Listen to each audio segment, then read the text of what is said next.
Welcome to టీటెల్. మురికివాడల్లో నివసించే ప్రజల పట్ల బీజేపీకి ఎలాంటి ప్రేమ లేదని, ఇంతవరకు వారి సంక్షేమాన్ని పట్టించుకోకుండా ఇప్పుడు ఓట్ల కోసం వారి చుట్టూ తిరుగుతుందని Aam Aadmi party AAP convener మాజీ ముఖ్యమంత్రి అరవింద్ కేజ్రీవాల్ విమర్శించారు. ఎక్కడ మురికివాడ ఉంటుందో అక్కడ ఇల్లు ఉంటుంది అంటూ బీజేపీ చేసిన నినాదం ప్రజలను తప్పుదారి పట్టించే ప్రయత్నమని అన్నారు. ఆ ఇల్లు ఎవరిదో ఎప్పుడు వాళ్ళు చెప్పింది లేదని, ధనవంతులైన తన బిల్డర్ ఫ్రెండ్స్ కోసం మురికివాడలను లాగేసుకుని ఆ స్థానంలో ఇల్లు కట్టాలన్నదే బీజేపీ నినాదం వెనుక అసలు నిజమని ఆయన చెప్పారు. ఆ డబ్బున్న ఫ్రెండ్స్ ఎవరో అందరికీ తెలిసిందేనని కేజ్రీవాల్ అన్నారు. రాబోయే 5 ఏళ్లలో మురికివాడలన్నింటినీ కూల్చేసి వేలాది మంది కుటుంబాలను నిరాశ్రయులను చేయాలన్నదే బీజేపీ ఆలోచన అని కేజ్రీవాల్ ఆరోపించారు. మురికివాడలు కూల్చకుండా అడ్డుకున్న క్రెడిట్ తమ ప్రభుత్వానికి దక్కుతుందన్నారు. నేను ఇక్కడ లేకపోయి ఉంటే 10 ఏళ్ల క్రితమే మురికివాడలను నేలమట్టం చేసేవారు. బీజేపీకి ప్రజల ప్రాణాలంటే లెక్కే లేదు. వాళ్ళ ధనవంతులైన ఫ్రెండ్స్ గురించే ఆలోచన అని అన్నారు. బీజేపీ గత 10 ఏళ్లలో కేవలం 4700 ఇండ్లు నిర్మించిందని,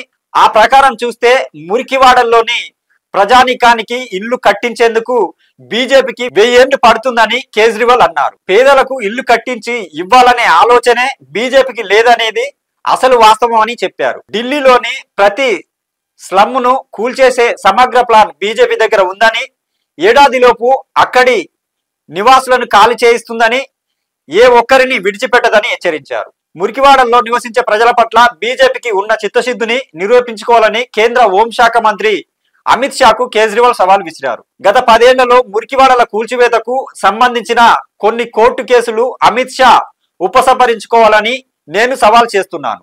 నిరాశ్రులైన కుటుంబాలకు అదే స్థలంలో పునరావాసనం కల్పిస్తామని గ్యారంటీ ఇస్తూ అఫిడవిట్ సమర్పించాలి. అది చేస్తే నేను ఎన్నికల్లో పోటీ చేయను అని కేజ్రీవాల్ అన్నారు. అమిత్ షా ఇటీవల మురికివాడల ప్రజలను కలుసుకున్నప్పుడు తమపై వాడిన పదజాలం అభ్యంతరకరంగా ఉందని, హోం మంత్రి స్థాయికి ఇది తగదని పేర్కొన్నారు. బీజేపీకి ఓటు వేయడం అంటే డెత్ వారెంట్ పై సంతకం చేయడమేనని, ఏడాదిలో మురికివాడల్ని కూల్చేస్తారని అన్నారు. ఇది ఇవాల్టి న్యూస్. చూస్తూనే ఉండండి టీటెల్.